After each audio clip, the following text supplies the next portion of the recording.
하나님의 말씀은 신약 성경 마가복음 10장 35절에서 45절까지 말씀을 함께 보도록 하겠습니다. 마가복음 10장 35절에서 45절까지의 말씀입니다. 한 절씩 말씀을 교독합니다. 세베대의 아들 야고보와 요한이 주께 나와 여짜오되 선생님이여 무엇이든지 우리가 구하는 바를 우리에게 하여 주시기를 원하옵나이다. 여짜오되 주의 영광 중에서 우리를 하나는 주의 우편에 하나는 좌편에 앉게 하여 주옵소서.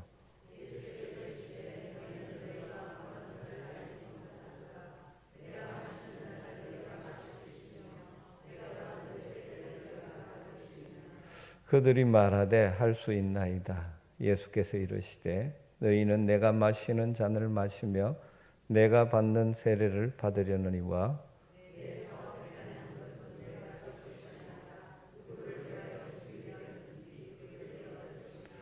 열 제자가 듣고 야고보와 요한에 대하여 화를 내거늘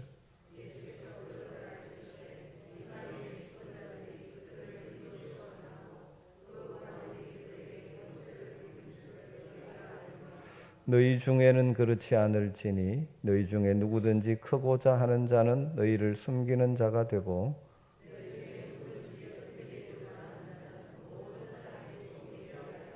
같이 읽습니다. 인자가 온 것은 숨김을 받으려 함이 아니라 도리어 숨기려 하고 자기 목숨을 많은 사람의 대속물로 주려 함이니라. 아멘. 존경받는 기독교 사상가이자 언론가인 멀콤 리치라는 분이 이런 말을 남겼습니다.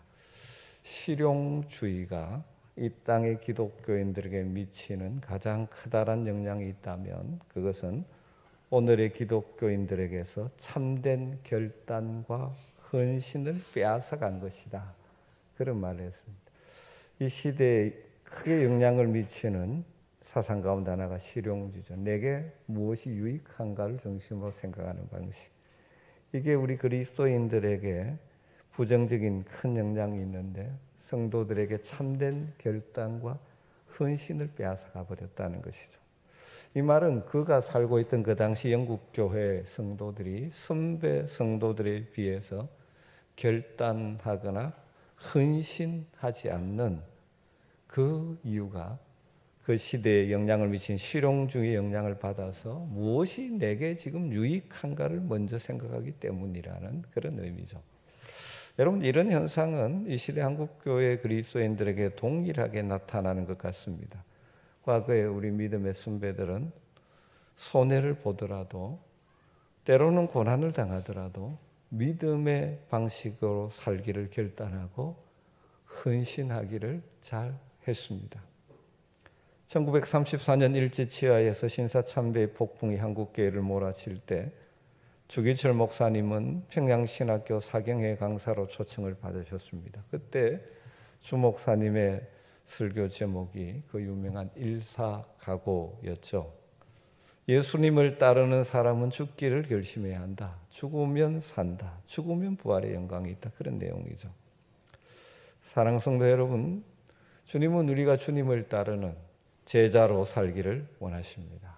우리를 구원하시고 이 땅을 살아가는 동안 주님의 제자로 살기를 원하십니다. 여러분들은 주님을 따르는 제자다운 결단과 헌신이 여러분의 삶에 무엇으로 나타나고 있습니까? 오늘 우리가 읽은 말씀은 예수님께서 마지막 이제 십자가를 향하여 예루살렘으로 가시는 길에 일어난 사건이죠. 오늘 본문의 바로 앞부분이 예수님께서 자신이 예루살렘에 올라가서 고난을 당하고 십자가에 죽고 부활할 것이라는 그 순환 예고가 바로 앞부분에 있습니다. 읽지 않았지만 보면 32절과 34절을 보면 예루살렘으로 올라가는 길에 예수께서 그들 앞에 서서 가시는데 그들이 놀라고 따르는 자들은 두려워하더라.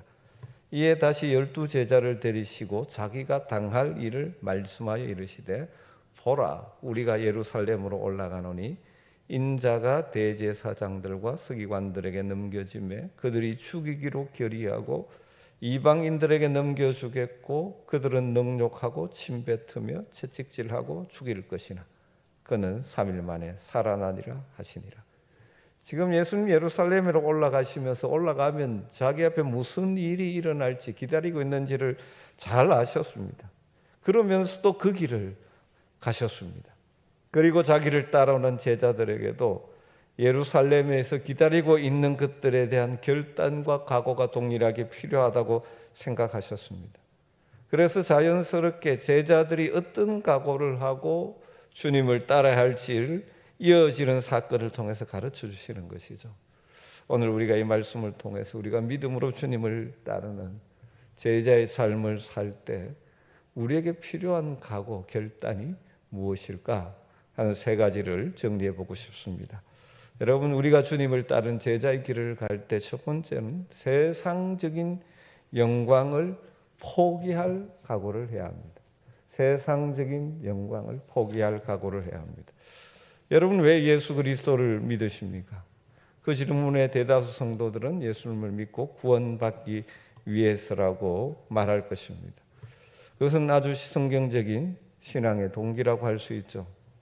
그런데 언젠가부터 예수를 믿으면 복 받는다는 메시지가 유행했죠. 이것은 어쩌면 이 시대의 실용적인 가치관과 물질 중심적인 가치관이 기독교 신앙과 결합된 것이라고 볼 수 있고, 특별히 한국은 고유의 기복신앙에다가 이 서구의 번영신학, 이것들의 영향이라고 할 수 있죠.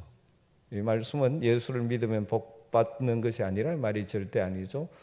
그 복이 무엇이냐에 대한 관점의 차이죠. 하나님은 우리를 처음부터 창조하실 때 복을 주시기를 원하셨습니다. 그런데 하나님이 주시는 복과 우리가 기대하는 이 땅의 복의 생각의 차이가 있기 때문이죠. 예수를 믿고 병고침을 받고 복받는 사람들이 매우 많습니다. 그러나 여러분 기억하십시오. 이 땅에서 그런 복을 누리는 것은 기독교 신앙의 핵심적인 메시지는 아니죠. 여러분, 만일 복받고 건강하기 위해서 예수를 믿는다면 예수님을 믿었음에도 불구하고 세상적인 풍요를 누리지 못하고 병의 고침을 받지 못하고 세상에서 출세하지 못하는 사람들은 복받지 못한 믿음이 잘못된 사람이라고 말해야 하지 않을까요? 여러분, 제자들은 예수님이 메시아이시고 예수님을 통하여 하나님 나라의 천국 백성이 된다는 믿음을 가지고 예수님을 따랐을 것입니다. 예수님의 주된 가르침이 하나님의 나라였기 때문이죠. 그럼에도 불구하고 3년 가까이 예수님을 따라가면서도 여전히 그들 속에는 세속적인 세상적인 욕망이 많이 남아 있었죠. 다르게 말하면 예수님을 통해서 세상의 성공, 영광을 꿈꾸고 있었던 것이죠. 35절에 나오는 두 제자가 바로 그것을 잘 보여주고 있지 않습니까? 35절에 보면 세베대의 아들 야고보와 요한이 주께 나와 여짜오되 선생님이여 무엇이든지 우리가 구하는 바를 우리에게 하여 주시기를 원하옵나이다. 당신은 무엇이든지 할 수 있는 분이시니까 우리가 원하는 것 무엇이든지 들어주시면 좋겠습니다라는 요청이죠. 36절 보면 이르시되 너희에게 무엇을 하여 주기를 원하느냐. 그래서 주님 묻습니다. 너희에게 무엇을 하여 주기를 원하오냐. 그러자 두 제자가 이야기합니다. 여짜오되 주의 영광 중에서 우리를 하나는 주의 우편에 하나는 좌편에 앉게 하여 주옵소서. 여러분, 여기서 그들이 주의 영광이라는 단어를 사용하고 있지만 그들이 생각하고 있는 영광은 무슨 영광입니까? 세속적인 영광, 성격의 영광이죠. 우리 주님 예수님이 세상에 아주 큰 자리, 높은 자리 할 것이라는 생각입니다. 그래서 주님이 이 땅에서 영광을 얻을 때 그들도 한 자리 할 수 있게 해달라는 것이죠. 41절을 보면 두 제자가 하는 말을 듣고 다른 10제자가 보인 반응, 화를 내었다고 하는데 그 반응은 그들의 동기가 세속적이었다는 것을 더 확실하게 보여주는 것이죠. 우리가 주님의 제자로 살아갈 때 세속적인 영광을 포기할 각오를 하라는 이 말은 예수 믿는 사람들이 세상에서 중요한 자리를 차지해서는 안 된다는 말을 하는 것이 결코 아닙니다. 저는 훌륭한 그리스도인 정치가가 나와서 좀 정치를 바르게 했으면 좋겠고 기독교 사업가가 나와서 정말 제대로 물질을 사용하는 법을 보여주면 좋겠고, 기독교 언론인, 기독교 가치관을 가진 교육자들이 많이 나와서 이 땅이 좀 더 정의롭고 바르게 세워지는데 기여해야 된다고 생각하고 우리의 다음 세대들이 그렇게 되기를 기도하고 있습니다. 그런데 여기서 중요한 것은 예수님을 믿는 근본 동기가 무엇이냐는 것입니다. 세상적인 욕구 성취에 신앙이 도움을 준다는 사실 때문에 믿느냐, 아니면 나를 구원하시고 변화시켜 주신 주님이 너무 좋기에 주님을 따르느냐 하는 문제이죠. 신앙생활 하면서도 교회 열심히 출석하면서도 여전히 세속적인 영광에 대한 기대가 우리를 지배하고 있다면 우리의 신앙의 동기가 아직 순수하지 못한 것이죠. 제자들의 이런 요청을 들으신 예수님께서 직접적으로 그들의 요청을 지지하거나 격려하는 발언을 전혀 하지 않으십니다. 주님은 사랑하는 제자들이 순수한 동기로 주님을 따르기를 원하셨던 거죠. 사랑하는 성도 여러분, 예수님이 좋아서 믿고 따르는 제자들, 결코 세속적인 영광에 대한 기대 때문에 신앙생활을 하는, 그것을 신앙의 중요한 동기로 삼지 않는 여러분 되시기를 주님으로 축원합니다. 세속의 영광이 아니라 주님이 나라의 영광을 꿈꾸는 것이죠. 그것이 제자의 삶입니다. 그렇기 때문에 그렇게 하려면 세상은 전부 이 땅의 영광과 부와 권리를 추구하고 있는 이 세상 속에서 그렇게 살려면 우리는 또 한편 숨길 각오를 해야 됩니다. 숨김의 자세로 살아야 한다는 것이죠.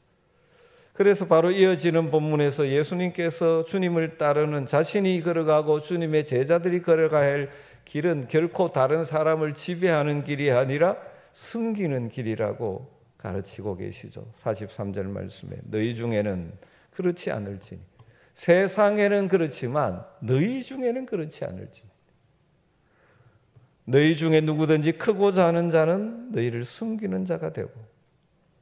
여러분, 우리는 예수 그리스도를 나의 구주로 믿고 주님을 따라 살기로 결단한 주님의 제자들입니다. 그런데 주님의 제자라고 하지만 삶의 현장 속에 자주자주 이 땅의 욕심, 이것들이 우리의 마음에 일어남으로 말미암아 그 육신의 욕망들이 나를 지배하려고 할 때가 많습니다. 그것을 성령의 능력으로 성령이 원하시는 걸로 바꾸어 가야 하는데 우리는 이 두 가지 갈등 속에 살아가기를 잘하죠. 그런데 우리의 이 욕구 가운데 아주 강력한 욕구 가운데 하나가 지배의 욕구입니다. 인간 존재의 깊은 곳에 뿌리박고 있는 아주 강력한 욕구 중에 하나가 지배의 욕구죠. 내가 모든 것을 내 뜻대로 다스리고 싶은 욕구. 그래서 니체라는 철학자는 인간 존재의 본질을 권력에 대한 의지라고 표현했습니다. 권력에 대한 의지, 권력을 내가 더 잡고. 여러분, 가정에서 예를 들어 갈등이 일어나는 경우, 부부 간의 갈등, 고부 간의 갈등, 그 갈등의 핵심은 뭡니까? 누가 지배자냐, 누가 주도권을 갖느냐, 이것 때문에 갈등이지 않습니까? 누가 주도권을 갖고 누가 지배하느냐, 이것 때문에 드는 갈등이죠. 심지어 교회, 하나님의 나라를 보여줘야 하는 이 교회 가운데도 이 우리 속에 뿌리하고 있는 지배의 욕구가 아주 이 묘하게 그릇되게 미화되어 포장되어서 나타나는 경우가 참 많습니다. 열심히 뭔가 하는데 그 동기는 내가 그렇게 함으로 내가 주도권을 가지고 내 뜻대로 하려고 하는 지배예요. 특별히 우리 한국 사람들에게는 수직적인 계급 의식이 굉장히 깊이 뿌리 잡고 있죠. 그래서 늘 윗사람, 아랫사람을 나누지 않습니까? 우리가 사용하는 1인칭 대명사도 상대하는 대상에 따라서 달라지죠. 어떤 사람한테는 내가라고 말하지만 상대방이 지위가 높다고 생각하면 제가로 바뀌지 않습니다. 그리고 만나면 꼭 뭡니까? 선후배를 따지고 이런 것들을 잘합니다. 여러분, 그런데 이 주님을 따르는 제자의 삶에는 이런 지배 욕구, 계급 의식이 극복돼야 합니다.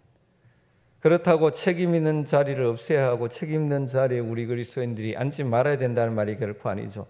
주님의 영광이 되도록 일하기 위해서 우리는 책임 있는 자리에 올라가야 하고 그곳에서 잘 숨겨야 됩니다. 중요한 것은 그 자리에서 어떤 자세로, 숨김의 자세로, 지배가 아닌 숨김의 자세로, 우리에게 주어진 그 자리가 나의 지배 욕구를 충족시키는 자리가 아니어야 하는 것이죠. 이것이 성경적인 그리스도인인 크리스천 리더십과 세속적 리더십의 아주 근본적인 차이죠. 42절에 예수께서 불러다가 이르시되 이방인의 집권자들이, 세상의 사람들은, 그 권세를 가진 사람들은 그들을 임의로 주관하고 자기 뜻대로 밑에 사람들을 부리고 그 고관들이 그들에게 권세를 부리는 줄을 너희가 알거니와. 세속의 리더십은 그렇죠. 왜? 그 지배 욕구를 따라 권세가 주어지면, 힘이 주어지면 주관하고 다스리고, 이것은 세속적 리더십의 특징들이죠. 그런데 43절부터 너희 중에는 그렇지 않을지니, 주님의 제자들의 공동체, 하나님의 나라에는 이 가치가 달라져야 된다는 것이죠. 너희 중에 누구든지 크고자 하는 자는 너희를 섬기는 자가 되고, 너희 중에 누구든지 어뜸이 되고자 하는 자는 모든 사람의 종이 되어야 하리라. 이 세속적인 리더십과 차별화된 하나님 나라의 리더십은 철저하게 섬김의 리더십입니다. 여러분, 우리가 주님의 제자로 산다는 것은 주님을 따르는 것입니다. 주님이 이 땅에 숨기기 위해서 오셨습니다. 그러기에 우리는 숨김을 자세로 살아요. 그래서 주님을 제대로 숨기는, 정말 주님을 닮은 제자의 길을 걸어갈 때 늘 우리는 숨길 각오를 해야 돼요. 우리 속에 남아있는 지배 욕구를 꺾어버리고 숨김의 정신으로, 자세로 우리에게 주어진 모든 역할들을 감당해야 되는 것이죠. 그래서 한평생 자신을 따르기를 원하는 제자들에게 주님은 숨길 각오를 하고 나를 따르라고 말합니다. 여러분의 삶에 정말 이 섬김의 정신이 말이 아니라 실제로 있습니다. 교회에 오래 생활한 사람들은 입을 열면 저를 비롯해서 다 섬김을 이야기합니다. 그런데 정말 섬김입니까? 아니면 섬김으로 표현된 자기 지배 욕구가 그 속에 포함되어 있습니다. 섬김을 이야기하면서 내 뜻대로 되지 않으면 분노하거나, 내 뜻대로 되지 않으면 여러 가지 부정적인 언어를 하거나 그러지는 않습니다. 또 한 가지는 주님을 따르는 제자들의 삶에 또 우리는 각오해야 될 것 중 하나는 고난입니다. 희생입니다. 여러분, 숨김의 자리에는 고난이 따라갈 수밖에 없고 희생이 따라갈 수밖에 없는 것이죠. 37절 38절을 보면 예수께서 이르시되 너희는 너희가 구하는 것을 알지 못하는도다. 세베대의 아들 두 야고보와 요한이 뭡니까? 주님 영광 받으실 때 오른쪽 왼쪽에 앉혀 달라고 할 때 우리 주님 뭐라고 말씀해요? 너희가 구하는 것을 알지 못하네. 못한다 너희들이. 그러면서 뭐라고 말합니까? 내가 마시는 잔을 너희가 마실 수 있느냐? 내가 받는 세례를 너희가 받을 수 있느냐? 두 제자가 주님의 우편과 좌편에 앉게 해달라고 간청하니까 너희는 너희가 구하는 것을 알지 못한다고 말씀하고 있는 것이죠. 지금 이때 우리 주님, 예수님은 무엇을 늘 지금 생각하고 계십니까? 지금 예수님 어디로 가고 계십니까? 예루살렘으로 가는 길입니다. 그 길은 무슨 길입니까? 십자가의 길입니다. 예수님의 생각 속에 가득한 것은 십자가의 길에 대한 생각이었을 것입니다. 그런데 주님의 심정을 전혀 모르는 제자들은 예수님의 오른편과 왼편에 앉게 달라고 요청합니다. 여러분 생각해 보십시오. 십자가를 향하고 계신 주님의 오른편과 왼편에 앉으려면 어떻게 되는 방법밖에 없습니까? 사실 한 가지 방법밖에 없습니다. 예수님 십자가에 매달린 두 강도 대신에 매달리면 되는 것입니다. 그런데 그들은 그걸 모르고 지금 요청하고 있는 것이죠. 그래서 예수님은 그들을 향해 너희는 너희가 구하는 것을 알지 못한다 말씀하십니다. 그런데 그들은 할 수 있다라고 답하고 있습니다. 그리고 나서 예수님께서 너희가 나의 마시는 잔을 마시면 나의 받는 세례를 받을 수 있느냐. 지금 예수님 마시는 잔, 받으시는 세례가 무엇입니까? 고난의 잔, 십자가의 죽음의 잔입니다. 그런데 그들은 뭐라고 39절에 대답합니까? 그들이 말하되 할 수 있나이다. 예수께서 이르시되 너희는 내가 마시는 잔을 마시면 내가 받는 세례를 받으려니라. 여전히 이 제자들은 예수님의 말씀을 이해하지 못하고 큰 소리칩니다. 할 수 있습니다. 그때 예수님은 예언적으로 말씀하시죠. 너희가 내가 마시는 잔을 마시며 내가 받는 세례를 받으려리와. 여러분, 이 말씀에는 우리가 주님을 따르는 제자의 삶을 삶으로 이 땅을 살아가는 동안에는 우리에게는 때로는 고난, 희생이 따를 수밖에 없다는 것입니다. 그걸 각오하고 따라가야 된다. 여러분, 섬김은 희생과 고난을 전제로 하고 있습니다. 여러분, 희생 없이 어떻게 섬길 수가 있습니까? 땀 흘리는 희생과 수고가 없이 어떻게 섬길 수가 있습니까? 어떻게 섬김의 길을 걸어갑니까? 진지한 섬김의 길을 걸어가는 자들에게는 희생과 고난이 따라오는 것이죠. 안타깝게도 이 시대 성도들은 희생과 고난을 없는 영광을 자꾸 생각하는 거죠. 여러분, 그런데 우리가 그런 희생과 주님을 따르는 고난의 길을 걸어가면 그것으로 끝나는 것이 아니지 않습니까? 그 희생과 고난 후에 하나님 주시는 놀라운 영광이 있지 않습니까? 그것을 이렇게 암시하죠. 40절에 내 좌우편에 앉는 것은 내가 줄 것이 아니라 누구를 위하여 준비되었든지 그들이 얻을 것이니라. 이것은 주님이 그것을 결정하지 않으신다는 말이 아니라 최선을 다해 숨겼고 희생과 고난의 길을 갔다 하면 하나님께서 갚아주시는 날에 놀라운 상급과 영광을 얻을 것이라는 것을 내포하고 있는 것이죠. 여러분, 우리의 많은 신앙의 선배들인 믿음의 길, 주님을 따르는 제자의 길을 걷다가 고난을 당하기도 하고 희생을 겪어야 했지만 그것을 이길 수 있었던 중요한 원천이 무엇입니까? 그 희생과 고난 건너 저편에 예비되어 있는 하늘의 영광이었습니다. 고난 저편에 내 눈물, 내 희생, 내 이 수고를 아시는 주님이 살아계시고 때가 되면 하늘의 영광으로 갚아주신다는 사실을 확신하는 자들은 현재 고난을 기쁨으로 감당할 수 있는 것이죠. 현재 희생을 기쁨으로 감당할 수 있는 것입니다.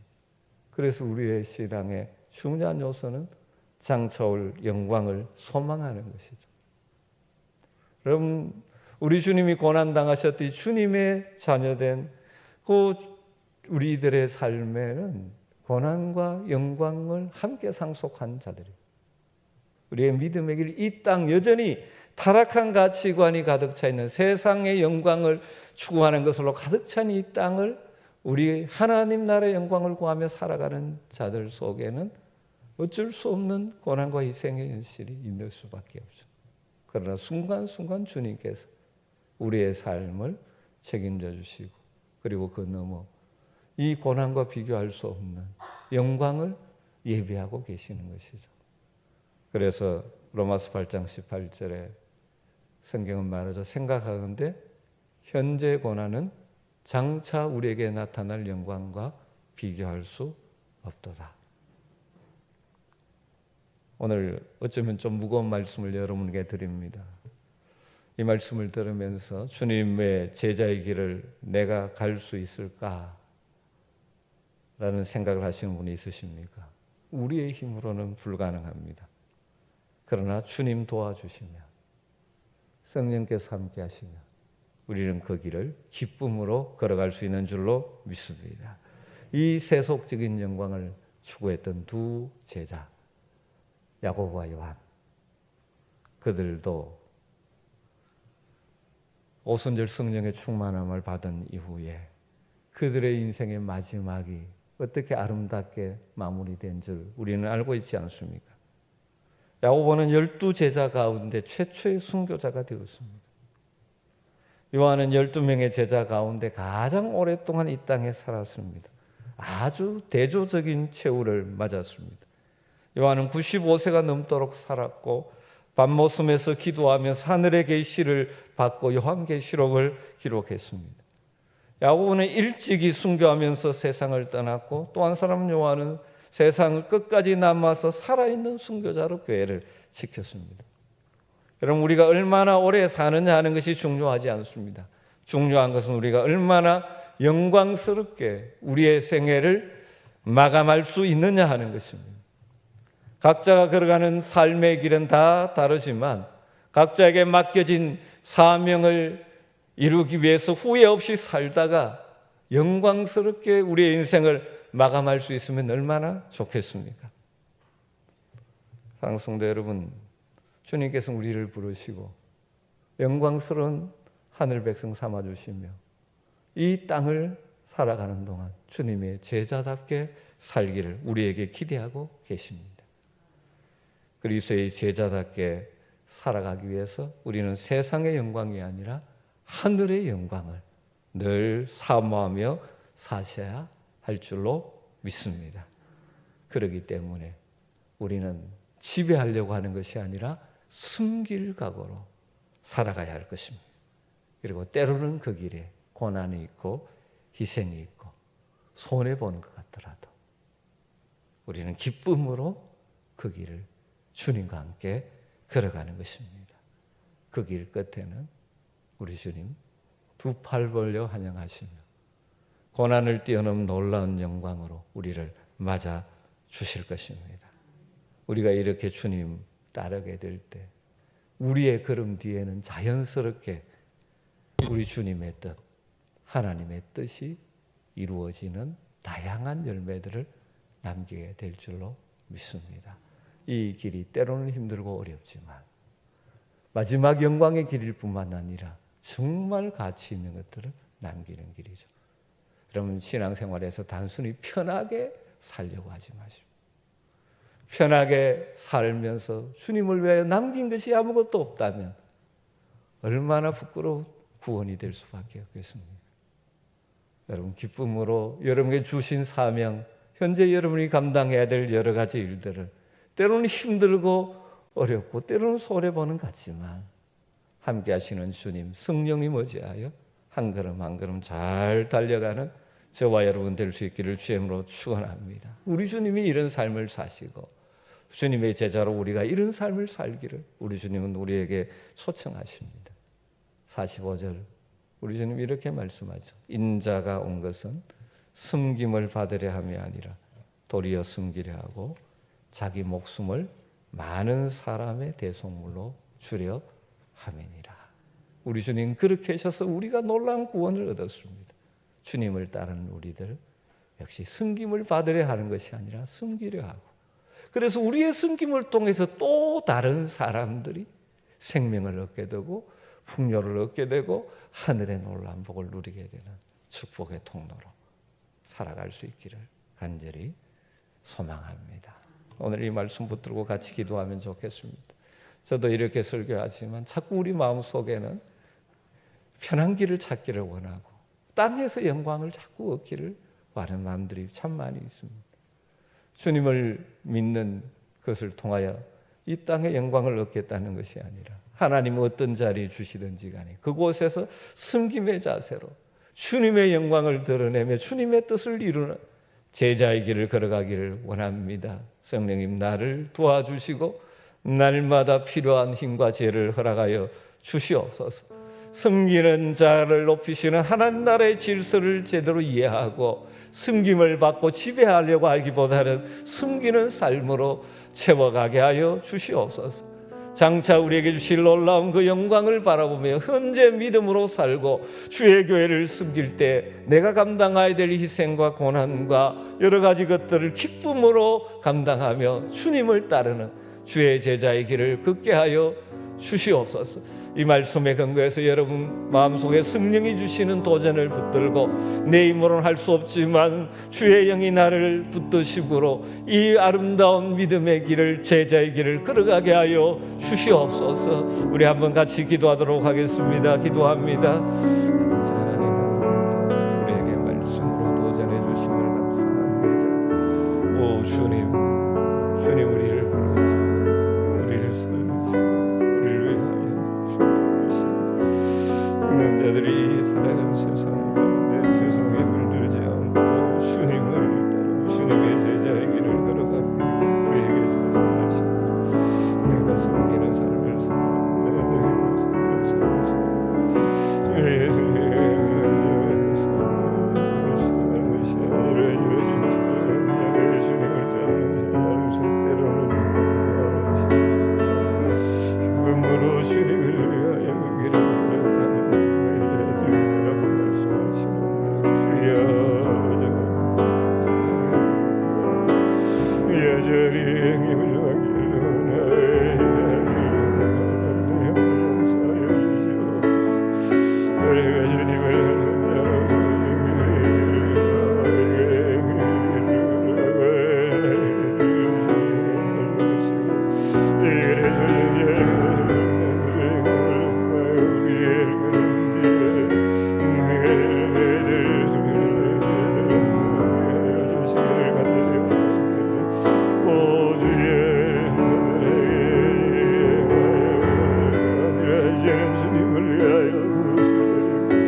찬양합니다. 오직 주의 사랑에 매여 오직 주의 사랑에 매여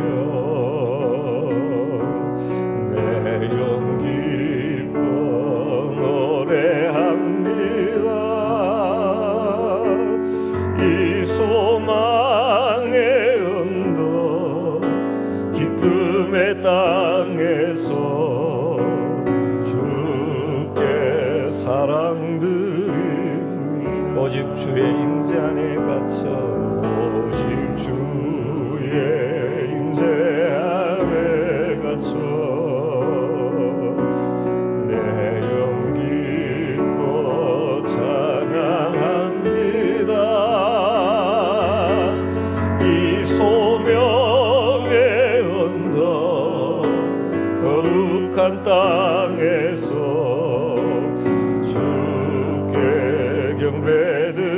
경배드립니다. 주께서 내신 모든 은혜 나는 말할 수 내 영혼 즐거이 주 따릅니다. 내 영혼 즐거이 주 따르렵니다.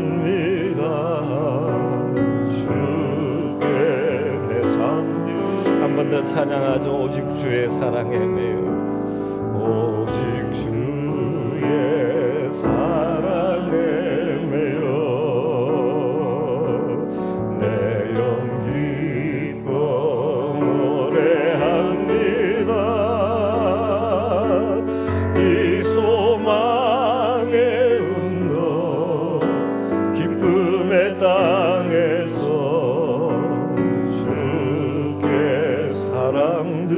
사랑드립니다. 오직 주의 임재 안에 갇혀 내 영 기뻐 찬양합니다. 이 소명의 언덕 우리에게 주신 사명의 길 기쁨으로 걷기를 원합니다. 거룩한 땅에서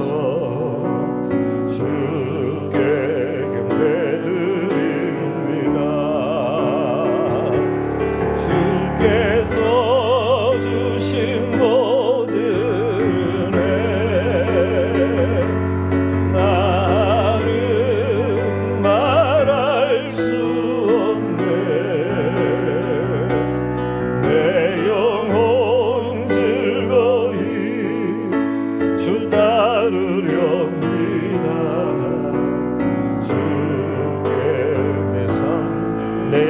즐거이 주 따르렵니다. 내 영혼 즐거이 주 따르렵니다. 주께 내 삶 드립니다.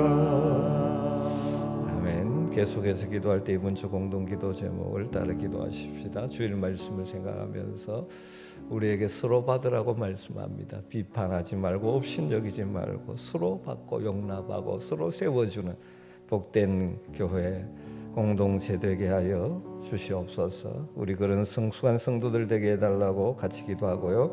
교육 목자들이 하나님의 말씀으로 잘 무장되어 다음 세대를 건강하게 세워가는 축복의 통로가 되게 하소서. 여름 수련회를 준비하고 있는 우리 교육 목자들을 축복하며 기도하십시다.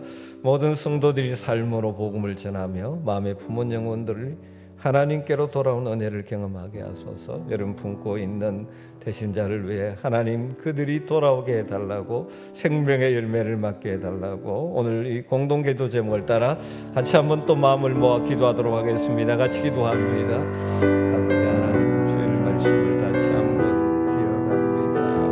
아버지 하나님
찬양하죠.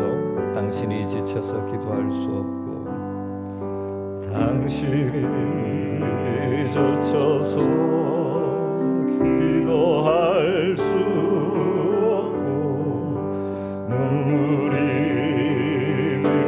물처럼 흘러내릴 때 주님은 아시네.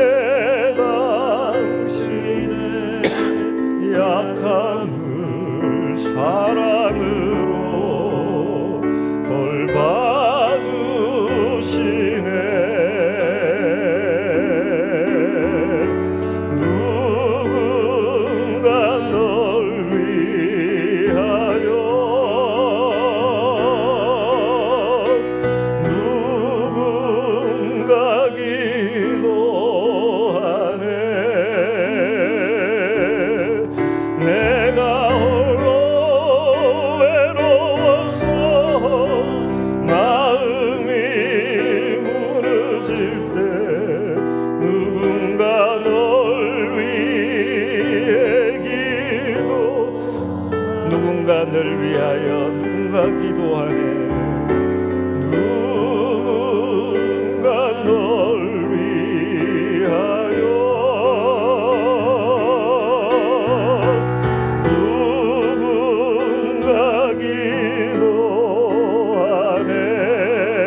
우리의 기도가 응답되지 않은 것 같고 답답함이 있고 때로는 어떻게 구해야 될지도 모르는 상황을 만난다 할지라도 분명한 것은 성령께서 우리를 위하여 탄식하며 기도하고 계신다는 사실입니다. 이와 같이 성령도 우리의 연약함을 도우시나니 우리는 마땅히 기도할 바를 알지 못하나 오직 성령이 말할 수 없는 탄식으로 우리를 위하여 친히 간구하시느니라. 이 시간도 우리를 위하여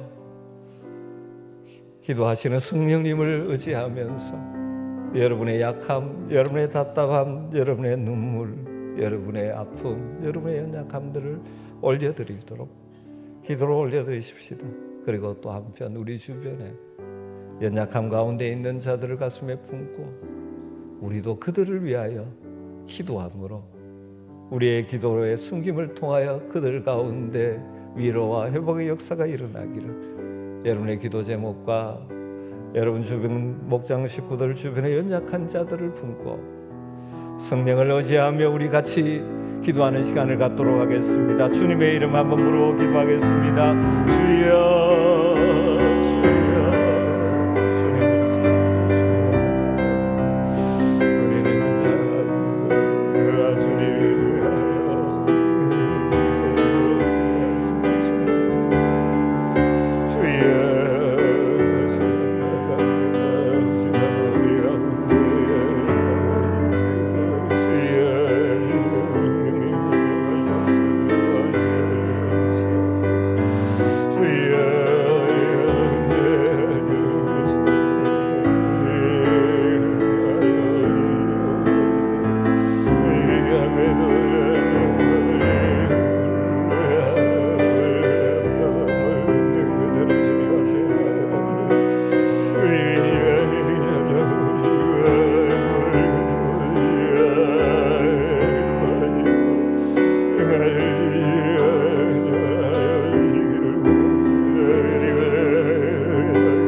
가르치신 기도 함께 올려드립니다.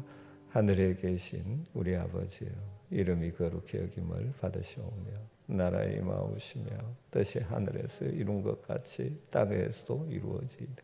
오늘날 우리에게 일용할 양식을 주옵시고 우리가 우리에게 죄 지은 자를 사하여 준 것 같이 우리 죄를 사하여 주옵시고 우리를 시험에 들게 하지 마옵시고 다만 악에서 구하옵소서. 내게 나라와 권세와 영광이 아버지께 영원히 있사옵나이다. 아멘. 아멘.